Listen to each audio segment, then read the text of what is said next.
Bueno, hay factores internacionales que están jugando en favor de los precios, tanto para los granos, para los lácteos y para los productos de proteína animal.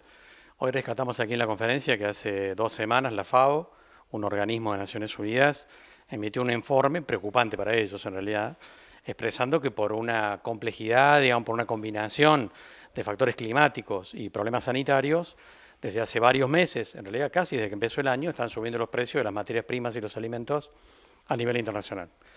En el caso de los granos, una parte importante de la explicación tiene que ver con los problemas climáticos en Estados Unidos, que afectaron el precio del maíz, hoy están afectando también el precio de la soja. Tanto a nivel de maíz, soja o trigo, estamos viendo una recuperación de precios en los últimos meses a nivel internacional que están vinculadas con problemas climáticos.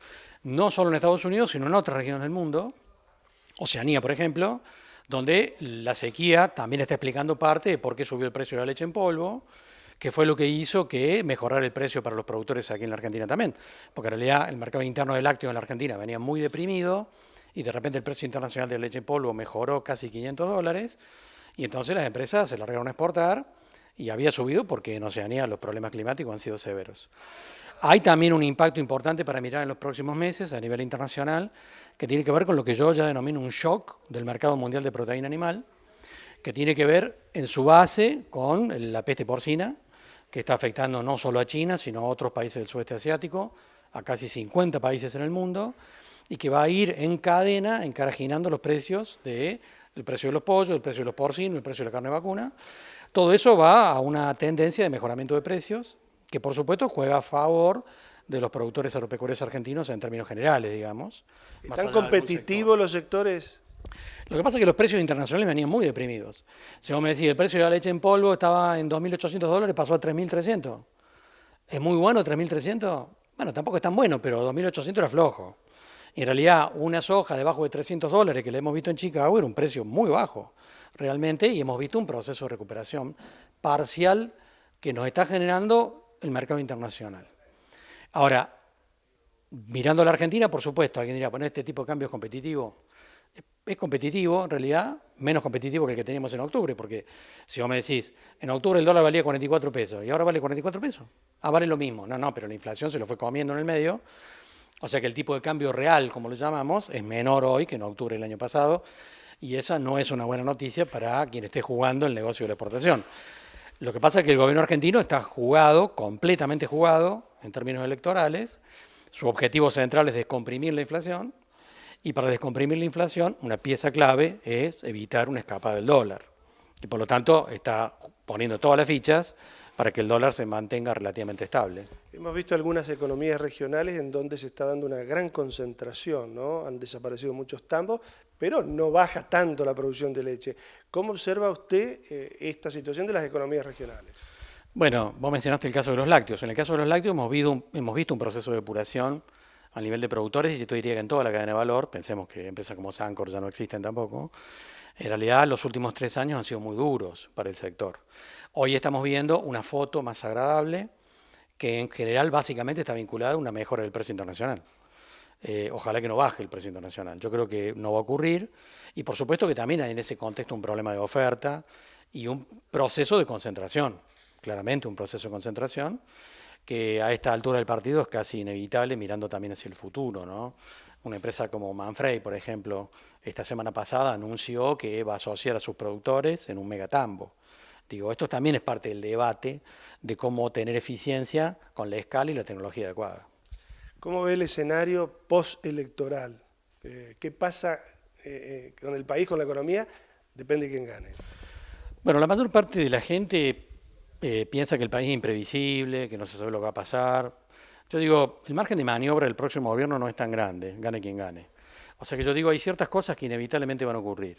Va a haber un dólar alto en la Argentina, gane quien gane. No hay otra opción, porque la deuda que se ha generado es muy grande y para eso hace falta un dólar alto que genere competitividad y exportaciones. También va a haber una alta presión impositiva, gane quien gane, porque en realidad el gobierno que asuma se va a encontrar con una deuda externa muy onerosa y con una complicación social muy grande también en términos internos. En ese contexto a mí me parece muy difícil que un gobierno pueda bajar la presión impositiva teniendo semejantes presiones. Algunos aquí en el auditorio le preguntaron sobre las tasas de interés que hoy atentan contra la producción en general. Bueno, estas tasas de interés son coyunturalmente muy altas porque están en el plano de la política cambiaria del gobierno que quiere evitar un salto devaluatorio. Yo creo que después de las elecciones, gane quien gane, va a haber un proceso progresivo de disminución de las tasas de interés. Estas tasas de interés son incompatibles con prácticamente todo el sistema productivo argentino. Por lo tanto, si estas tasas de interés persistieran, se cae toda la Argentina en términos productivos. Esto no se puede sostener. El próximo gobierno, cuando asuma, va a tener que tener un dólar alto, va a tener que convalidar eso y va a ir por un proceso de baja progresiva de la tasa de interés.